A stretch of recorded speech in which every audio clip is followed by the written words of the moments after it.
السلام علیکم ورحمۃ اللہ وبرکاتہ۔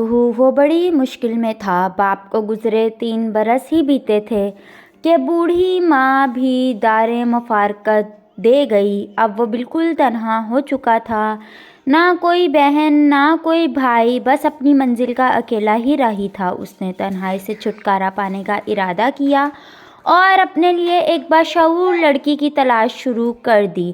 سوچنے لگا، امیر سے شادی کروں یا غریب سے؟ دونوں میں سے کون بہتر رہے گا جو زندگی کے دشوار سفر کو حقیقی معنوں میں سہل بنا سکے؟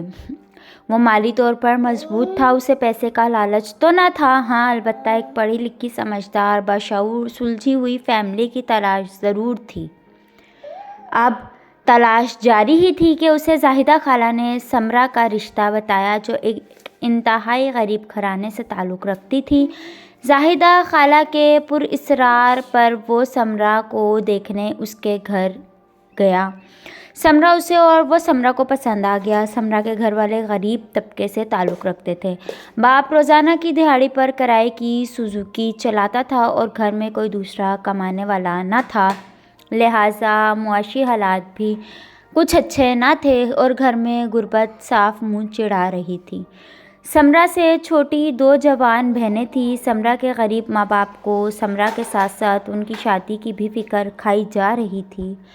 اس کے لیے فیصلہ کرنا بہت مشکل ہو رہا تھا۔ ایک ملاقات میں وہ کتنا جان سکتا تھا؟ لڑکی بظاہر تو اچھی تھی، لیکن تعلیم کی کمی اور غربت کے آڑے آ رہی تھی۔ ابھی سوچ میں گم ہی تھا، اس کے پاس مسز کلثوم کا فون آیا۔ مسز کلثوم نے اسے ایک رشتہ بتایا۔ لڑکی اپنا بوتیک چلاتی ہے، والدین کا انتقال ہو گیا ہے، فی الحال اپنے بھائی بھابھی کے ساتھ رہتی ہے۔ اچھے پڑھے لکھے اور سلجھے ہوئے لوگ ہیں، آپ بولیں تو کسی اچھے سے کافی شاپ پر دونوں کی میٹنگ کرا دی جائے۔ مسز کلثوم نے اس سے آفر کی، لیکن اس نے سوچنے کا کچھ وقت مانگا اور فون بند کر دیا۔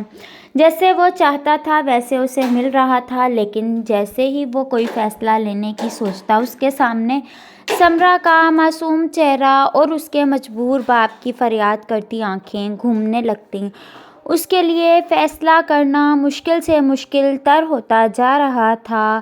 ایک طرف اس کی خواہشات کے مطابق معاشی طور پر مضبوط، پڑھی لکھی، باشعور، سلجھی ہوئی فیملی تھی، تو دوسری طرف ایک غریب گھر تھا جس میں تین جوان بیٹیوں کا باپ اپنی ذمہ داریوں سے سبکدوش ہونے کی راہیں ڈھونڈ رہا تھا۔ آخر کار اس نے فیصلہ کیا، وہ غریب کی بیٹی سے شادی کرے گا، اسے وہ عزت، وہ مقام دے گا جو ایک اچھی بیوی کو ملنا چاہیے۔ لہٰذا رشتہ طے ہو گیا۔ شادی کے لیے 6 ماہ کا وقت لیا گیا۔ اس نے سمرا کے والدین کو جہیز سمیت کسی بھی طرح کی تیاری سے روک دیا۔ اللہ کا دیا، اس کے پاس سب کچھ تھا، اچھی ملازمت، اپنا گھر۔ وہ سمرا کے والدین پر کسی بھی طرح کا بوجھ نہیں ڈالنا چاہتا تھا۔ تعلیم جاری رکھنے کے لیے اس نے سمرا کا کالج میں ایڈمیشن بھی کروایا۔ سمرا کو نیا اسمارٹ فون خرید کر گفٹ کیا۔ دونوں کا آپس میں موبائل کے ذریعے رابطہ بھی ہو گیا۔ ایک دوسرے کو جاننے کا آغاز ہوا۔ بات کے دوران اس نے محسوس کیا سمرا ادب و آداب یعنی مینرز سے کافی حد تک ناواقف ہے، ساتھ جھوٹ بولنے کی بھی عادی ہے۔ بظاہر تو یہ اتنی بڑی بات نہیں تھی، لیکن کیا زندگی بھر ایسے انسان کے ساتھ رہا جا سکتا ہے؟